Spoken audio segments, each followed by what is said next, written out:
अवतल दर्पण में सिद्ध करें 1/v + 1/u = 1/f। ये वार्षिक परीक्षा में अधिकांशतः पूछता है, जो 5 नंबर का क्वेश्चन है। ठीक है, तो इसको बढ़िया से तैयारी कर लीजिएगा। आज हम लोग सिद्ध कर रहे हैं अवतल दर्पण से, कल सिद्ध किया जाएगा उत्तल दर्पण से 1/v + 1/u = 1/f। सबसे इम्पोर्टेंट है। चलिए इसको देखा जाए। एक हम अवतल दर्पण ले लिए हैं। ठीक है, अवतल दर्पण जिसमें मुख्य अक्ष पर एक वस्तु खड़ा किया गया है ए बी। ठीक है, मुख्य अक्ष के समांतर एक आपतित किरण आ रही है जो परिवर्तित होकर एफ से गुजर रही है। ठीक है, एक हम वक्रता केंद्र से प्रकाश की किरणों को गुजार रहे हैं। ये क्या है, जा रही है और इसी पर वापस आ जाएगी। ठीक है, जहां टकराया है उसका प्रतिबिंब बना है a' b'। ठीक है, तो हम सबसे पहले लिख लेंगे कि माना कि m एक अवतल दर्पण है, अवतल दर्पण है। ठीक है, माना कि m एक अवतल दर्पण है जिसमें ए बी एक वस्तु है तथा a' b' प्रतिबिंब है। ठीक है, अब हम क्या करें, लेके चले त्रिभुज किसमें ए बी सी, त्रिभुज ए बी सी तथा त्रिभुज a' b' C, a' b' सी में। ठीक है, तो इसमें देख रहे हैं कि यहां 90 डिग्री का कोण बना है, यानी कि कोण ए के बराबर कोण क्या हो जाएगा, a' हो जाएगा। ठीक है, ये कितना है तो 90 डिग्री का है। अब इन दोनों में देख रहे हैं तो ये दोनों त्रिभुज में कोण सी क्या है, उभयनिष्ठ है। कोण सी उभयनिष्ठ है। ठीक है, उभयनिष्ठ कोण है। तो ए समरूपता नियम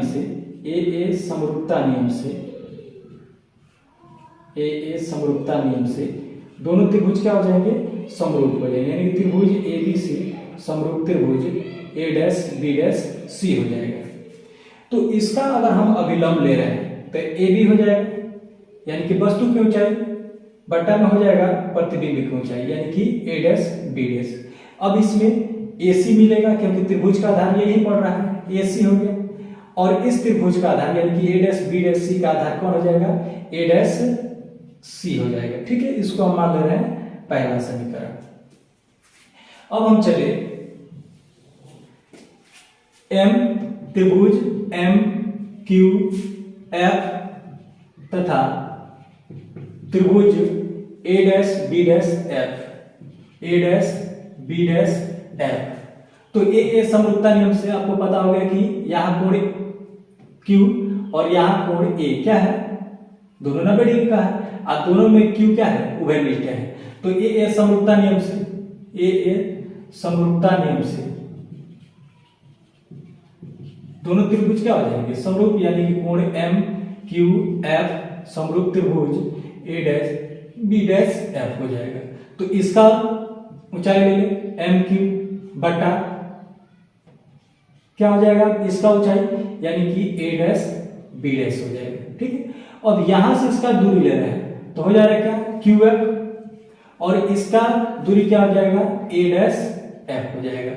अब इसमें MQ जो है यानी कि AB और MQ दोनों का ऊंचाई क्या है, बराबर है, क्योंकि यहां देख रहे हैं कि जब सीधी रेखाएं गई है तो इस पर AB और MQ दोनों का ऊंचाई समान है, यानी कि हो जाएगा MQ के जगह पर AB बटा a' b'। ठीक है, QF बटा a' f। ये किससे आया है, तो चूंकि MQ के बराबर AB है।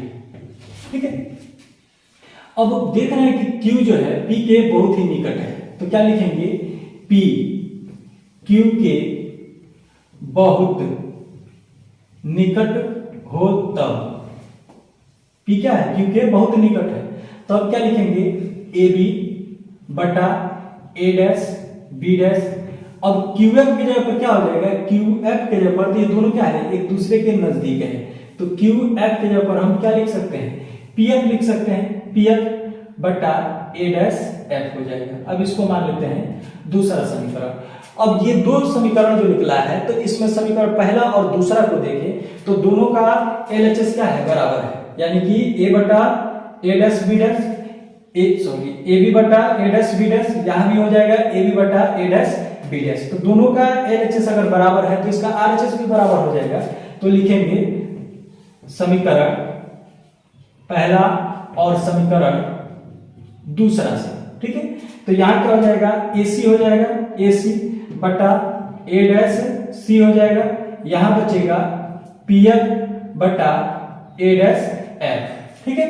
अब चिन्ह परिपाटी से लेकर चले, चिन्ह परिपाटी से तो क्या हो जाएगा, तो चिन्ह परिपाटी में देखा जाए तो कोई भी दूरी अगर मापा जाएगा तो किससे, ध्रुव से मापा जाता है। चिन्ह परिपाटी में अगर देखें तो इसी तरह होता है, ध्रुव से अगर दाहिने की तरफ बढ़ा जाता है तो चिन्ह प्लस का होता है, बाएं की तरफ बढ़ा जाता है माइनस का होता है, ऊपर जाते हैं तो प्लस रहता है, नीचे आते हैं तो माइनस रहता है। चिन्ह परिपाटी से यही देखने को मिलता है।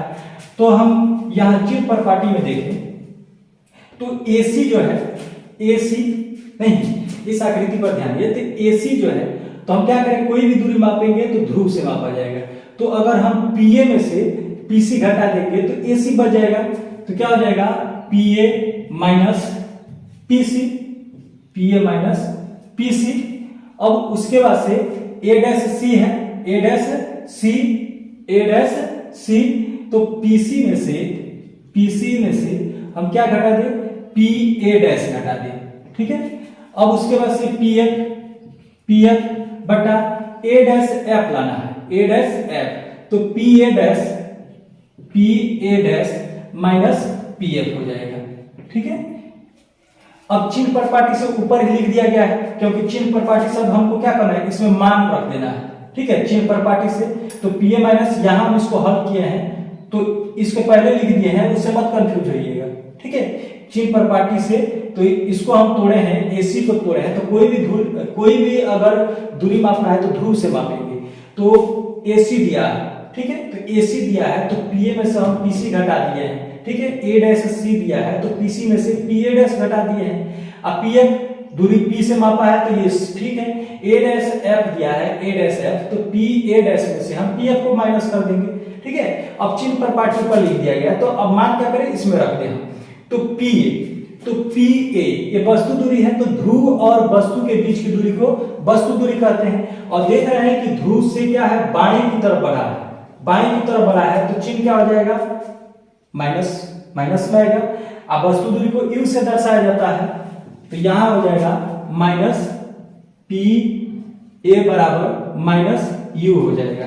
अब उसके बाद से PC है, PC तो ध्रुव और वक्रता केंद्र के बीच की दूरी को हम क्या कहते हैं, वक्रता त्रिज्या कहते हैं, यानी कि R कहते हैं। और R जो होता है कितने के बराबर होता है, 2F के बराबर हो जाता है। तो चिन्ह किसका रहेगा, माइनस का ही रहेगा।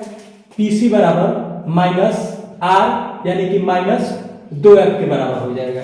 अब इसमें देख रहे हैं कि PA डैश है, PA डैश है, तो PA डैश यानी कि क्या है, हमारा वस्तु प्रतिबिंब की ऊंचाई है, ठीक है। तो ध्रुव और प्रतिबिंब के बीच की दूरी को प्रतिबिंब दूरी कहते हैं। अब प्रतिबिंब दूरी को किससे दर्शाया जाता है, V से दर्शाया जाता है। तो इसका चिन्ह क्या हो जाएगा, माइनस में V हो जाएगा। अब क्या रह गया है, PF। तो PF तो ध्रुव और फोकस के बीच की दूरी को फोकस दूरी, तो इसको दर्शाएंगे माइनस U से, ठीक है।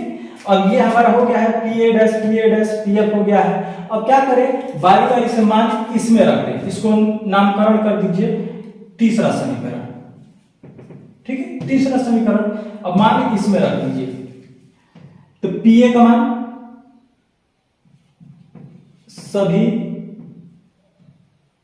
सभी का मान समीकरण थर्ड में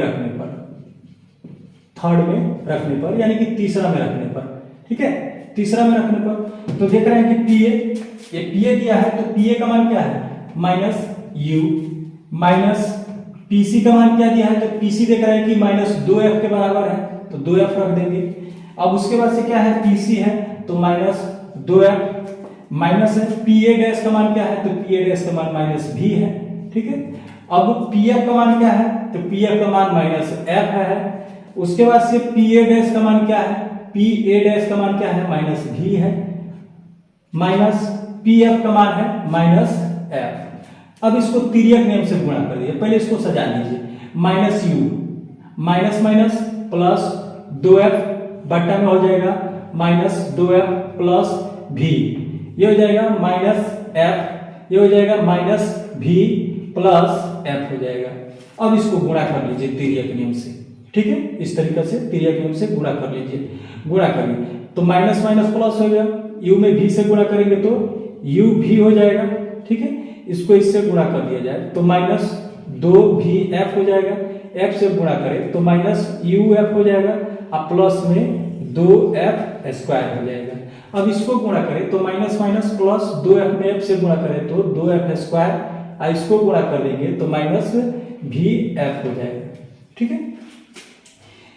2f स्क्वायर दोनों कैंसिल हो जाएगा, यहां हो जाएगा u v, इसमें से इसको हम इधर ला ले तो माइनस में 2vf प्लस में vf, ये उधर चला जाएगा तो प्लस बराबर में क्या हो जाएगा, प्लस में uf हो जाएगा। यहाँ माइनस कर लीजिए uv माइनस क्या हो जाएगा, vf बराबर uf, इसको उधर कर देंगे तो uv बराबर vf प्लस uf। अब क्या करें कि दोनों तरफ uvf से भाग देने पर, uvf से भाग देने पर तो uv बटा uvf बराबर vf, uvf प्लस uf, फिर भाग लगा देंगे uvf से। तो देख रहे हैं कि uv दोनों कैंसिल हो जा रहा है, यहाँ vf से vf कैंसिल हो जा रहा है, uf से uf कैंसिल हो जा रहा है, तो बच जा रहा है 1/f 1/u प्लस 1/v। यही सिद्ध करना था, यही आपको सबसे इंपॉर्टेंट क्वेश्चन है, देख लीजिएगा इसको, 5 नंबर का क्वेश्चन है, ठीक है।